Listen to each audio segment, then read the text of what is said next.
ఏయ్ ఎన్ని మాటలు చెప్పాలనే ప్లేట్ మంచి గడగాలని తెలియదా అగో అంచు కూర అట్లనే ఉన్నది చూసుకోవా అని పెన్మిటి గదిరిస్తాడు అబ్బా ఏంది మమ్మీ నువ్వు కూర వండితే కర్రె కర్రెగా ఉంటది మా కాలేజీలో తినాలంటే దోస్తుల ముంగట ఇజ్జత్ పోతుంది అని బుజ్జమ్మ చల్ పొద్దుగాల వండింది ఇప్పుడు తినాలనా ఎట్లాగ పడుతున్నా మీకని పోరడు ఇంట్లో గిన్ని జాగ్రత్తలు గింత రుబాబు చూపించేటోళ్ళు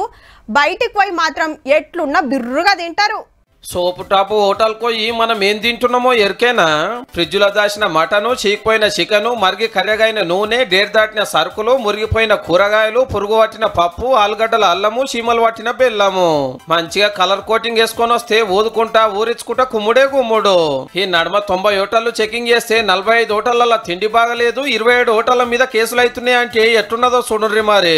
అపరిశుభ్రంగా ఉన్న పరిసరాలు ఏమైనా ఉంటే మన జిహెచ్ఎంసీ ల్యాండ్ లైన్ నెంబర్ ఉందండి 040 2 all ones